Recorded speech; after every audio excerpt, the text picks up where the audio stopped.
Hola a todos. Vamos a recordar un poco cómo era esto. Acá tenemos la expresión de Coulomb, donde vemos que la fuerza es igual, eléctrica, ¿no?, a la carga, al producto de las cargas, Q1, Q2, por la constante K, de proporcionalidad, por el vector, por el versor R12 y dividido el módulo del vector R12 al cuadrado.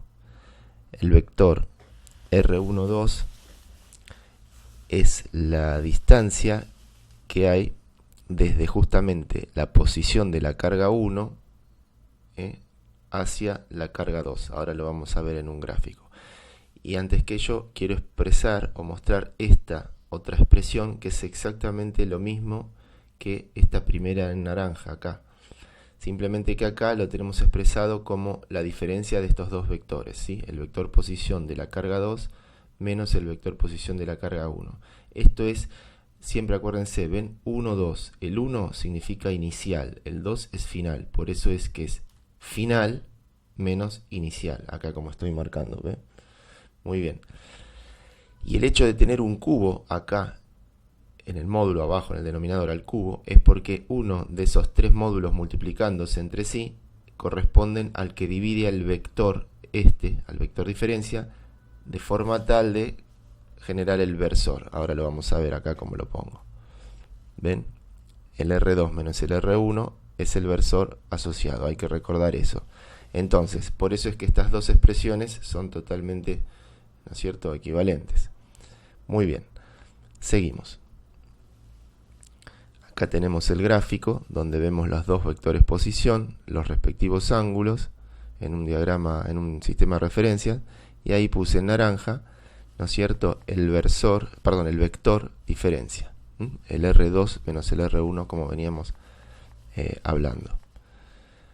Notar que las cargas no definí el signo para nada, o sea, pueden ser positivas, negativas, eso no importa. ¿Por qué? Porque justamente eso es lo importante o lo interesante de la expresión vectorial, que queda determinado todo automáticamente, sí y solo si uno sigue fiel a los parámetros, o sea, a las reglas, y es riguroso y no comete errores en los signos, en los sistemas de referencia, en las interpretaciones, ¿no es cierto? Bueno, en fin, seguimos.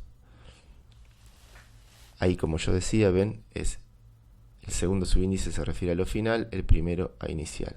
Y ahí recordamos cuánto era K. El valor de K es, como bien dice ahí, 1 sobre 4 pi epsilon 0, siendo epsilon 0 la permitividad del medio, la permitividad eléctrica del medio, y las unidades son Newton por metro cuadrado dividido Coulomb cuadrado. Esto surge de acá, no es muy simple deducir, mejor dicho, de hecho no me lo acuerdo, deducir en qué se mide la constante de proporcionalidad acá. Tenemos Newton por metro cuadrado dividido Coulomb cuadrado. El versor no tiene unidad. Bueno, continuamos. Y ahí vamos a ver o vamos a repasar las distribuciones de carga. En principio empezamos por la distribución lineal de carga, la cual, como vemos acá, ahora me corro un poquito, a ver, esto es así. La carga, si se distribuye linealmente, o sea que estamos en R1, quiere decir que no va a haber más carga en una punta o en algún sector que en otro, sino que justamente si la distribución es uniforme, quiere decir que si yo cortara un cachitito de varillita y pudiera medir esa carga y pudiera medir esa longitud del cachitito de varillita que corté, hago el cociente, la carga dividido la longitud me va a dar tantos Coulomb sobre metro, es un numerito. Si yo corto en otra sección, ¿no es cierto?, de acá de la misma varilla y hago la misma operativa, la divido por la longitud de esa nueva sección, o sea, de ese nuevo trocito que corté, me debería dar el mismo valor. ¿sí? Conceptualmente estoy mostrando qué sería una distribución uniforme. Y así, si cortara por todos lados la varilla, pedazos más grandes, más chicos, muy chiquititos, muy grandes, siempre el cociente me tiene que dar lo mismo. Bueno, eso estaría indicando que la distribución de la carga es en forma uniforme, y por supuesto es lineal porque es una línea, ¿sí? Porque predomina uno de los tres ejes. Bien, esto se denota por lo general con la letra lambda, y es la variación en forma diferencial, el dq a dl, siendo el diferencial de L es el diferencial de desplazamiento, y como vemos acá, se puede expresar de esta forma. De hecho es así, es dx versor y más dy versor j más dz versor k. ¿Está bien? Bueno, lambda se mide en Coulomb sobre metro, ya lo dijimos. Continuamos. Ahí está. Bueno, ahora vamos a ver las otras dos distribuciones de carga. La superficial, a la cual llamamos sigma, que es la variación de la carga respecto del diferencial de superficie. Ahí vemos una superficie cargada, y por supuesto se mide en Coulomb sobre metro cuadrado, ¿sí? Esto es una, digamos, sigma puede ser uniforme o no, al igual que antes. Si encontramos que hay mayor carga distribuida en algún sector que en otro, bueno, entonces no va a ser uniforme, ¿se entiende?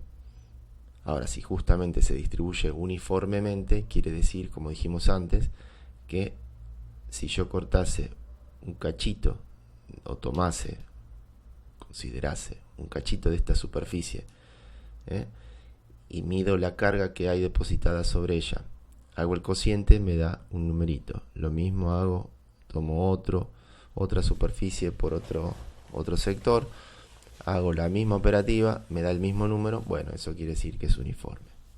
Así se supone, barriendo toda la superficie y distintos tamaños. Continuamos. La volumétrica de forma similar se llama ρ, es la variación de la carga, pero ahora respecto de el volumen. Ahora se considera un volumen. Esto, por supuesto, no va a ser un material conductor, tendría que ser un material no conductor, si no, la carga no se podría distribuir en el volumen, porque en un conductor, como se sabe, la carga reside siempre en la superficie. Entonces, las unidades son Coulomb sobre metro cúbico en este caso. Y ahora lo que vamos a hacer es aplicar conceptos vistos a un último problema de campo eléctrico, el ejercicio número 26 de la guía, donde nos dicen lo siguiente. Vamos a leer el problema. Dice así: un trozo de varilla delgada no conductora de longitud finita L tiene una carga total Q distribuida uniformemente a lo largo de ella. Demuestre que el campo eléctrico E en el punto P en la mediatriz está dado por, y ahora voy a anotar el resultado que me dicen que debo demostrar. Entonces vamos a ir armando la expresión del campo eléctrico en el punto P, acá como vemos, y en forma genérica lo puse con R menos R', el vector R menos el vector R'. Ahora vamos a explicar o recordar qué es cada cosa, quién es quién. Y acá estamos dibujando el sistema en un sistema de referencia donde vemos la barrita L, en ese color verde. Luego acá tenemos el punto P, y ahora voy a explicar lo que es cada cosa con lujo de detalles. Ahí, como vemos, el vector R es el vector que apunta desde mi origen del sistema de referencia hacia el punto P, o sea, el punto donde yo quiero conocer el campo eléctrico. Ahí lo tenemos anotado en celeste. El vector R' es un vector que va a barrer la distribución de carga, ¿sí? Entonces apunta desde mi origen del sistema de referencia hacia cada uno de los diferenciales de carga, o sea, va a barrer toda la varilla. Como estábamos diciendo, ahí tenemos el gráfico donde podemos ver cada uno de los vectores intervinientes y vemos que cada diferencial de carga, acá por ejemplo, a ver, este diferencial de carga 2 va a producir un campo eléctrico, un diferencial de campo eléctrico aquí, diferencial de campo 2. El diferencial de carga 1 aquí va a producir el diferencial de campo 1. Y como verán, particularmente en este ejercicio, las componentes del campo en X se cancelan mutuamente. Si nos paramos simétricamente respecto del origen y tomamos sendos diferenciales de carga, bueno, estos van a producir sendos campos cuyas componentes en X obviamente se van a cancelar, suponiendo que los diferenciales de carga sean iguales, ¿no? Obviamente. Muy bien. Y las componentes en Y, como están acá en rojo y en color naranjita, estas sí se van a sumar. Por lo tanto, de aquí, de este gráfico, ya podemos inferir que solamente va a haber campo en la dirección de Y, ¿sí? Bien, entonces, continuando, ahí vemos la diferencia R menos R', que llamé R sub P, que es la distancia efectiva desde cada elemento de carga, o sea, desde cada diferencial de carga hasta el punto P, que es donde se quiere conocer el campo. Entonces,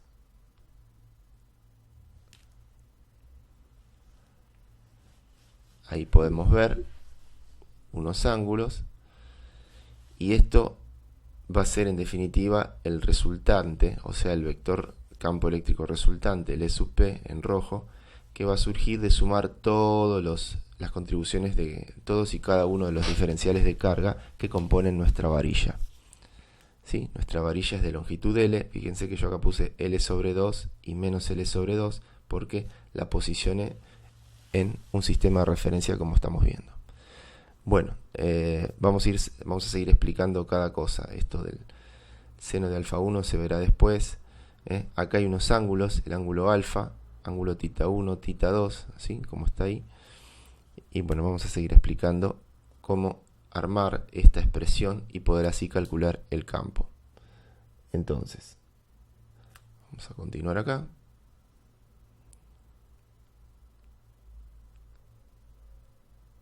Ahí, como vemos, hemos escrito el vector R con sus componentes en X, 0. ¿Por qué? Porque no tiene componente en X. ¿Ven el vector R en celeste? Luego, componente en Y, que es Y es genérico, cualquiera sea Y, o sea, donde sea que se me ocurra posicionar el punto P, pero siempre sobre el eje Y en este ejercicio. Entonces, el vector R va a tener componente 0 en X e Y en Y. El vector R' va a tener componente en X, X', lo llamamos con primita, con la prima a todo lo que sea variable, ¿sí? Entonces, este vector R' va a barrer toda mi distribución de carga. Como mi distribución de carga es lineal, o sea, solo se encuentra sobre el eje X, entonces este vector R' va a ir desde 0 hasta L sobre 2 y desde 0 hasta menos L sobre 2, o bien desde menos L sobre 2 hasta más L sobre 2. Entonces lo escribimos así y luego armamos la diferencia de los dos vectores. Esto es matemática, álgebra pura. Menos X', punto y coma Y. Si hacemos R menos R' va a ser 0 menos X', menos X', e Y menos 0, Y. ¿Ok? Muy bien, ahora continuamos.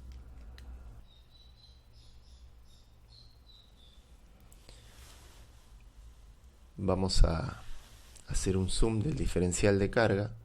Si nos fijamos, esto tiene una cierta longitud L, o bien de X en este caso, que es el ancho del diferencial de carga, donde se halla la carga, ¿no es cierto? O sea, donde va a tener un poquito de carga, obviamente. Ahora, continuamos. Esperen, todavía esto no.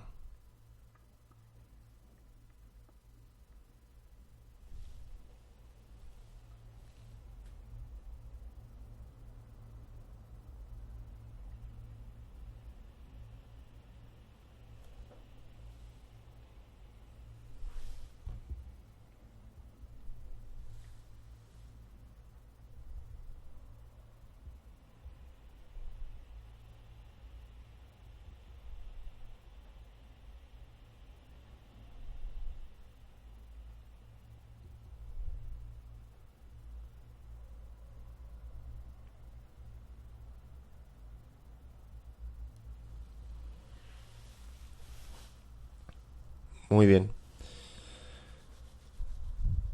Ahora tenemos que armar nuestro diferencial de carga, porque recuerden que lo que hay que hacer es llenar nuestra expresión de cálculo, que la tenemos más arriba.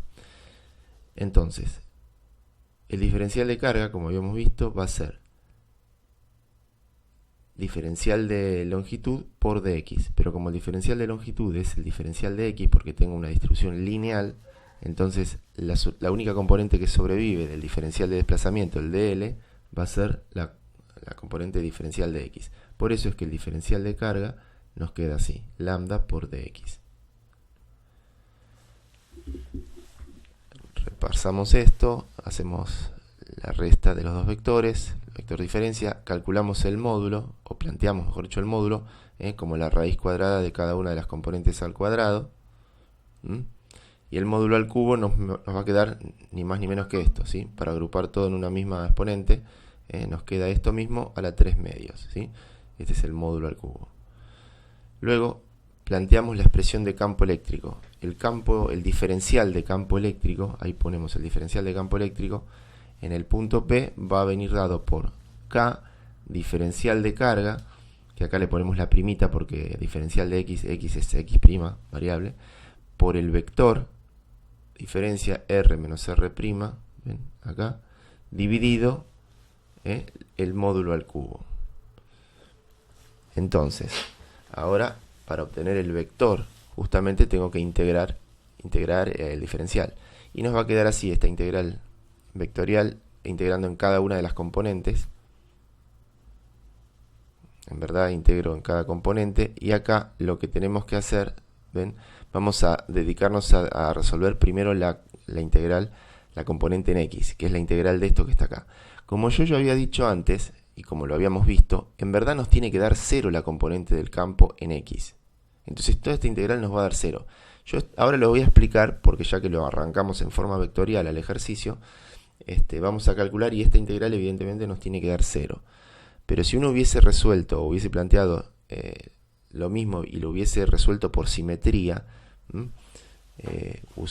calculando el módulo, planteando los módulos del campo eléctrico y de cada componente, ni siquiera tendríamos que haber planteado esta porque ya sabemos que es 0 y solamente va a tener componente en y. Pero bueno, vamos a resolver esta integral por matemática, como vemos acá. Si hacemos una pequeña sustitución inteligente, el denominador, mejor dicho, esta parte del denominador que yo estoy marcando aquí, si la llamamos u, su diferencial es 2x' diferencial de x', que colocando el 2 arriba, ahí lo hacemos aparecer y ahora resolvemos la integral indefinida y como sabemos la primitiva de eso nos da esto que está acá.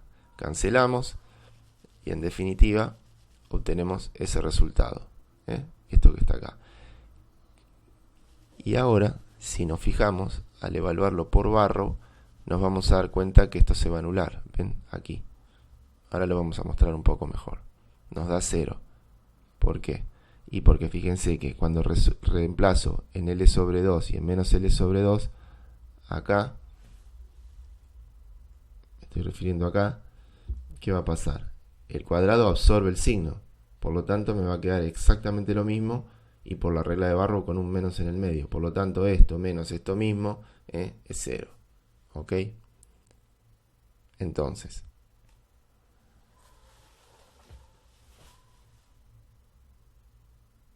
a ver cómo nos queda acá.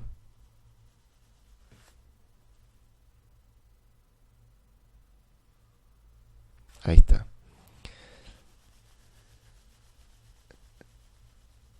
Entonces, como vemos acá, solamente planteamos la componente en y porque ya hemos demostrado que esta nos da 0, ¿sí? Entonces la componente de campo eléctrico en y, que es la única que va a tener, va a ser k lambda y por la integral de diferencial de x sobre el mismo denominador. Pero acá hay un problema, que es que no sale inmediata. Entonces o la buscamos en tablas y se terminó el ejercicio literalmente, prácticamente, o lo resolvemos con análisis matemático. Si bien esto no es algo mandatorio que tendremos que saber hacer, porque la idea no es que sepamos resolver la integral si no nos acordamos. Si nos acordamos, bueno, bien, y si no, se puede usar una tabla. De paso les comento que esta es la más complicada, al menos que yo he visto de todas las que hay en la guía de ejercicios, porque no hay otra así que haya que resolver o que sea o que haya que usar tabla. Las demás, la verdad, salen al toque o se pueden integrar fácilmente. Bueno, entonces la sustitución inteligente acá sería la siguiente: llamar, ven, esperen un segundito, llamar x' sobre y' tangente de alfa. En verdad no es una sustitución, eso está algo que está sucediendo. La tangente de alfa, si nosotros nos fijamos acá arriba, ven, ese ángulo alfa, la tangente es x', que es este cateto, dividido y, que es esto, que no lo puse porque como ya tenemos el eje y acá, se entiende que es un punto que está sobre el eje y. Entonces x', que es el x de cualquier diferencial de carga acá, dividido, y me va a dar la tangente de ese ángulo alfa. ¿Ok? Entonces, por eso es que hice este planteo, porque lo que tengo que hacer es llevar a otra variable que me sea de mucho más fácil la resolución, porque acá esto, como vemos, no es inmediato. Entonces, al hacer esta sustitución, vamos ahora al diferenciar, vamos a obtener el diferencial de x', y luego tenemos que reemplazar x' por lo que es tangente de alfa por y. Entonces continuamos. Ahí está, x' así por tangente de alfa, y la derivada, si nos acordamos, es esto que está acá. La derivada de la tangente es la secante cuadrado, ¿sí? Entonces diferencio ambos miembros y de este lado me va a quedar la y, que es constante, pasa para allá, la dejo multiplicando la derivada de la tangente, que es secante cuadrado de alfa, diferencial de alfa. Y de este lado, obviamente, diferencial de x'. Con la sustitución de cada variable rectangular, o sea, la x' y su diferencial, por la nueva variable angular alfa. Acá está, ¿ven?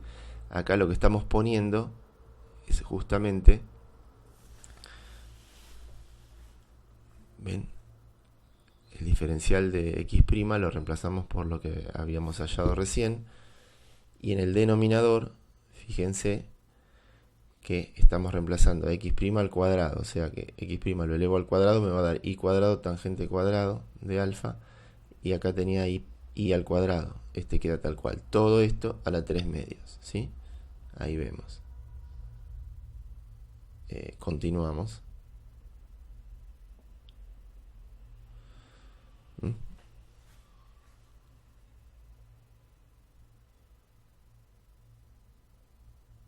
Y acá, como vemos, vamos a esperar un poquitito.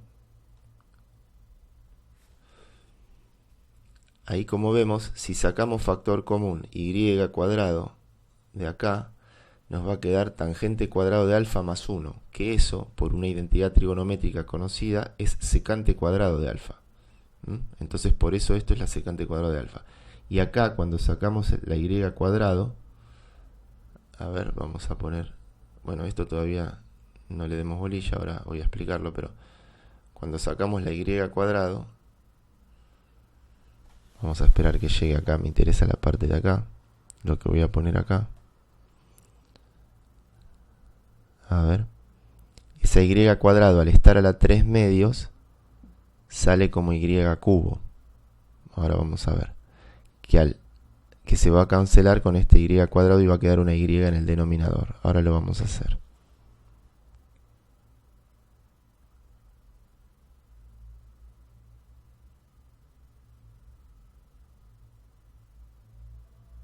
Ahí está. ¿Ven? Vamos de a poquito. Uy, perdón.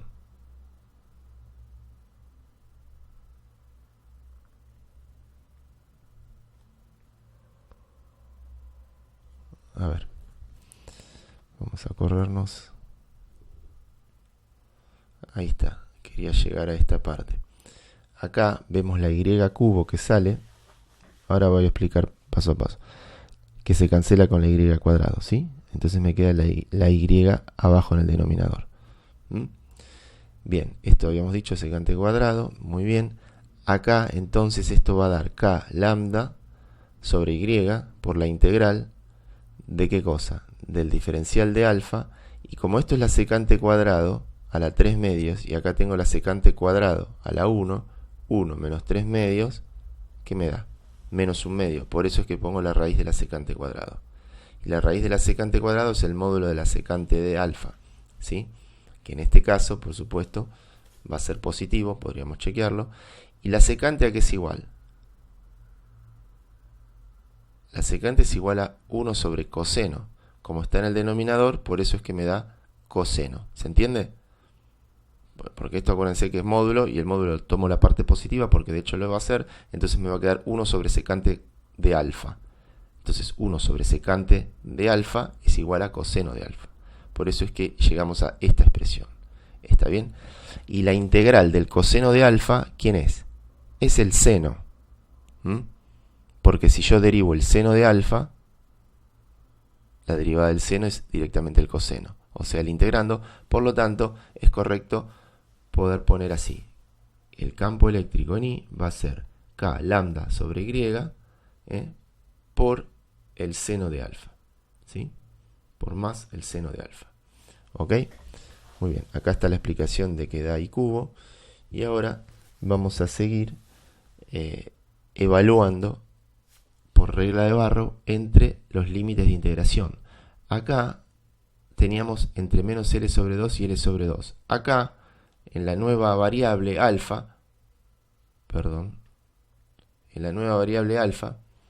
lo que vamos a tener que, yo no los puse acá los límites de integración porque los quería razonar con ustedes. Fíjense que va a ir entre menos alfa 1 y alfa 1. ¿Quiénes son esos ángulos? Bueno, acá está el ángulo alfa 1, ¿ven? El alfa 1 es el total, digamos, cuando la varilla, cuando el diferencial de carga o el R' apunta al último diferencial de carga acá en L sobre 2, bueno, ahí se va a ver abierto, o habrá una apertura de un ángulo alfa 1. Y por el contrario, para el otro lado, que acá no lo puse para no ensuciar mucho el gráfico, también va a estar el menos alfa 1. ¿Se entiende? Entonces, nosotros tenemos que expresar este alfa 1 y menos alfa 1 en función de las variables que tengo, que son las rectangulares. Entonces, para no hacer un lío, fijémonos lo siguiente. Alfa 1, ¿qué es? Si esto es I, y esto justamente es el seno de alfa 1, dado que esta es la hipotenusa, que es el seno de alfa 1, de hecho esto es L sobre 2, entonces el seno va a ser L sobre 2 dividido ¿quién? Dividido la hipotenusa, que es la raíz cuadrada de esto al cuadrado más esto al cuadrado, o sea, esto que está acá. Por lo tanto, fíjense lo que puse acá adentro del arco seno, es L sobre 2 dividido esto, ¿sí? Con lo cual el ángulo va a ser el arco seno de justamente eso. ¿Para qué? Para que justamente si meto esto acá adentro, el seno del arco seno es el argumento. Por lo tanto, cuando tengo que evaluar esto por Barrow, el seno de alfa entre menos alfa 1 y alfa 1 me va a quedar ni más ni menos que L sobre 2 sobre la raíz de I cuadrado más L sobre 2 al cuadrado, menos, con el menos más, esto mismo. Con lo cual, esto más esto va a ser 2 veces esto. Y ya estamos terminando el ejercicio. Ahí va. Esto es lo que estábamos poniendo.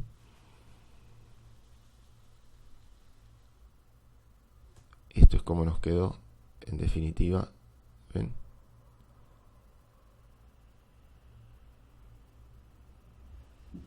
El campo. Según la guía de ejercicios, vamos a hacer un disparate, nos tiene que dar esto, Q sobre 2pi por epsilon 0 por Y por 1 sobre la raíz de L cuadrado más 4Y cuadrado. Ahora lo voy a anotar.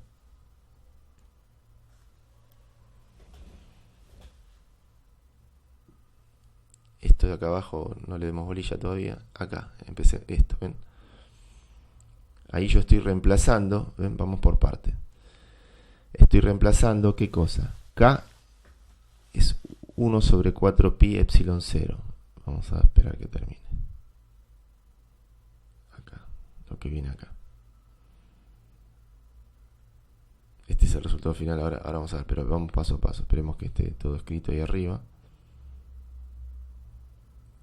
Lo que dice la guía que da, que es lo que va acá, y acá va el 1 sobre 4 pi epsilon 0, ahí está. Bueno, vamos a explicar esto. Reemplazando K, recuerden que K es 1 sobre 4 pi epsilon 0. Epsilon 0 es la permitividad del espacio libre, al tener el cerito ese del espacio libre. Eso es 8.85 farad por 10 a la menos 12 farad sobre metro. Después vamos a ver lo que es esa unidad. Y si no, en las unidades que conocemos, pero hay que estar deduciendo. Bueno, volviendo, 1 sobre 4 pi epsilon 0, acá está, por y que está en el denominador. Lambda es Q sobre L, porque como es uniforme, puedo decir que la carga Q, que es la que me dan como dato, dividido la longitud total de la varilla, ese cociente obviamente me tiene que dar lambda, si es uniforme. Entonces lo expreso como Q sobre L, ¿ven? Hasta acá estamos. Luego tengo la L acá arriba, que me dio del denominador, del numerador, y luego el denominador, la raíz esta, la raíz. Entonces, la raíz de i cuadrado más L sobre 2 al cuadrado. Ahora, este resultado es totalmente correcto. Simplemente lo que quiero hacer es modificar un poco, expresarlo de otra manera para llegar a lo que en la guía ponen. ¿Se les ocurrió ponerlo de esta manera? Bueno, vamos a ponerlo de esa manera. ¿Cómo? Muy simple. A ver. Lo que hago es multiplicar por 4 acá adentro. Al multiplicar por 4, lo que estoy haciendo ni más ni menos es haber multiplicado por 2 afuera de la raíz, ¿sí? Acá. Como si yo hubiese multiplicado por 2 ahí. Lo voy a sacar ahora para que no moleste. Ese 2. Entonces, si yo multiplico por 2 acá, tengo que poner un 2 arriba, que es este que está acá. El cual cancelo con el 4. Y me queda acá un 2. ¿Se entendió? Entonces, como este 2 que yo había dibujado recién y borré, es el que metía dentro de la raíz, acá adentro se convierte en 4. Por eso es que multiplico todo lo que tengo acá adentro por 4. 4 y cuadrado más 4 por L cuadrado. Como el L cuadrado tenía abajo el 4, entonces se cancela y queda simplemente la L cuadrado. ¿Está bien? Y acá quedan las 4 y cuadrado. Conclusión, fíjense, nos da exactamente lo mismo que lo que nos decía la guía. Q arriba. Y abajo tengo 2 pi epsilon 0 y por la raíz de L cuadrado más 4 y cuadrado. Versor J que es ahí. Y así termina el ejercicio.